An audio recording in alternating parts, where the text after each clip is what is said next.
from 90 to 53.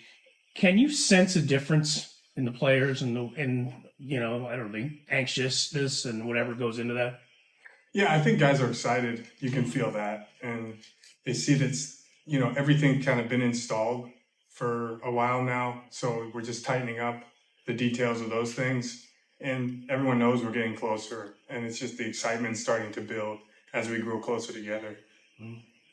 Did you see enough of Yadam in the spring and early training camp that you feel good about him being the third guy, or is that still in flux as we go into this last I mean, we season? feel great about Ike. I mean, he came in doing exactly what he did last year on tape, and he competes at a high level. We love everything we've seen. And just like with anybody, once you have them come back, there's always going to be some type of ramp up period to show that they're ready to play, and then we just make the decision. There's no two that are exactly the same, but the stuff that he did, we know he's got experience, and he showed that when he got here.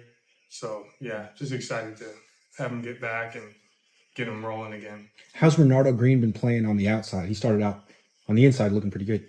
Yeah, both spots. That was kind of the plan. I wanted to give him the harder stuff early because he hadn't played in there. It's always easier to, I think, move back out to what you're used to than to try something really new. Than if we did it later, it would have been like, oh my gosh, like blow your mind. Where we gave him the hard stuff early and he handled it while also playing corner. So now it was, all right, let's get you focused on playing outside and see if it clears your mind and lets you just play. And now we just kind of got to know both, just like Demo does. And we like to challenge our guys and see what they can handle. And when you see that they can handle it, it's awesome. It gives you that flexibility. And he's just a competitive kid that's smart, that wants to do it right. Do you see that it's cleared his mind and allowed him to play a little bit faster on the outside? Yeah, anytime you can. We told him in that block, it was like, we just want you to focus on corner this block. So yeah, that's going to free anybody. It's just like when you're learning, you have a linebacker who's just playing one spot. It doesn't seem like a lot, but it's like moving an O-lineman to a different position. Anytime you do any of that, it's just harder than you think. It may sound not that hard on paper when you just talk about it, but it is. It's a big difference. So yeah, it definitely cleared him out to play faster. It was good to see. Talk about the ramp up. How much time does Huff need after missing, being out? Excuse me? How much time Oh. in terms of a ramp up will he need when he gets back? We've got guys that they've got all that. They've been doing this for a long time. They're really good at it. So they have all the metrics and the measurements and all the checkpoints, which he's been going through that process. There's so much years and years of data, and they've been with them. They'll let us know. So I think it's. But in terms of the football play, is there an amount of time a guy needs just to be back comfortable in the? I think it just depends on the player. He's got a lot of experience. So with someone like Huff, you would trust him, as long as, once he comes back and he's communicating like he did, he's moving like he did, and you can trust, what you're seeing, but also what they're telling you in their comfort level would be different than someone who's new or someone who's played 8 years, So I think with him, it's once he feels good and ready to go, we'll go with that. When you guys start having the conversations to cut down to 53, and say you're deciding between a guy who's been around, a veteran a little while, and a younger guy who maybe you have some upside there, what kind of goes into that, and how much does, now that you can keep veterans in the practice squad, maybe change the equation of what it used to be? Oh, it makes a huge difference. I mean, it wasn't too long ago you only had 5 practice squad players, and there were so many limitations on that. The standard elevations now that you can do with players and how many times you can do it, I think it's smart, because back in the day, or even in those days, not too long ago, you would play through injuries. You wouldn't report them, or you would just play through them. Where now you can be smarter because you can standard elevate guys, and you've got guys that are in your program that you're developing.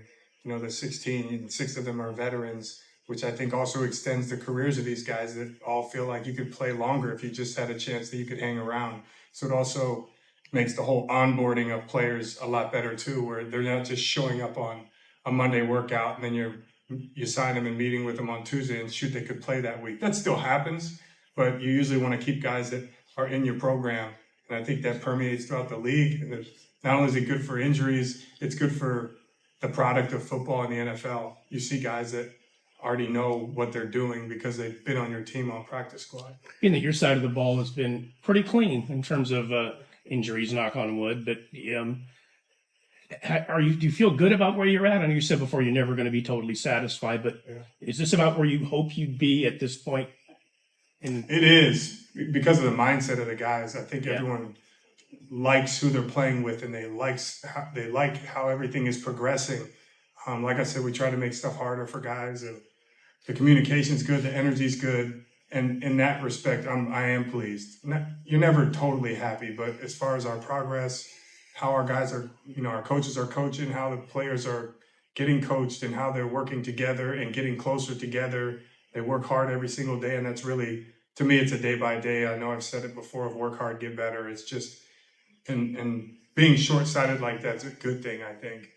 As a play caller, how much flexibility does Fred give you in what he can do? And As a what? What'd you say? as a play caller, how much flexibility does Fred Warner give you in terms of, you can kind of put him in any position and maybe experiment? How much flexibility does that give you, and what makes him so unique? What makes Fred unique? He's a machine. I think he's the best linebacker in the NFL, and he does it every single day. He's so consistent. He's a leader. He plays fast. He plays physical. He attacks the ball. He's a good tackler. He's good in coverage. I mean, to me, he's complete. But what he does is he practices like that every single day. That's why I, referenced that he's kind of like a machine. It's just an every single day thing with him, and he's trained, and it's very serious. I don't think any player I ever played with or have coached, it's never an accident. It's never a coincidence. A lot of times they are extremely dedicated. They have a clear plan, and they probably work the hardest. Nick, what do you? You've had a month now to look at your new front four with Bosa and Hargrave and Collins and Floyd. What are you seeing out of those guys? And I know you like to rotate a lot on the front, but it seems like with those four, they might be able to handle a bigger workload than normal. Yeah, they're fun because they do have such good movement and power. I think they really work well together. I think they enjoy, working together on the stunts, but also, taking pride in the run game, that you got to earn your pass rushes by being good in the run game. And just excited to see those guys play together.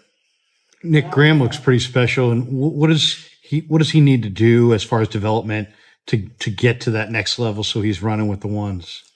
You're talking about Graham. Graham? Yeah. Yeah, it's the linebacker room is really a competitive group right now, as you've seen. Those like D and Jalen from last year to this year progressed a lot after that rookie season, but it's just all of them together have kind of made it competitive and progressed together. It's really going to be a tough decision for us. Last one, Grant. Malik obviously plays like 100 miles an hour, and that's great, I'm sure. But it seemed like on Sunday there were maybe some missed tackles, overrunning guys. Does he need to, dial? Obviously, you don't want to take away his aggression or what he does that's so excellent, but is he in some ways? No, I think there were two of them you probably think of. One was like both of them were kind of on the sideline. One of them he kind of got tripped a little bit if you watch it, and then another one he just got to trust it and keep going. I don't think he overran it. I think he just needs to trust, and that's our tackling style of understanding that he can just keep triggering and go. He's already shown that he can do that. So now it's when someone shows that they can do something, all right, we're more concerned with what you can do. Let's try and do that as much as possible. All right. Thank you. guys. Thanks, guys.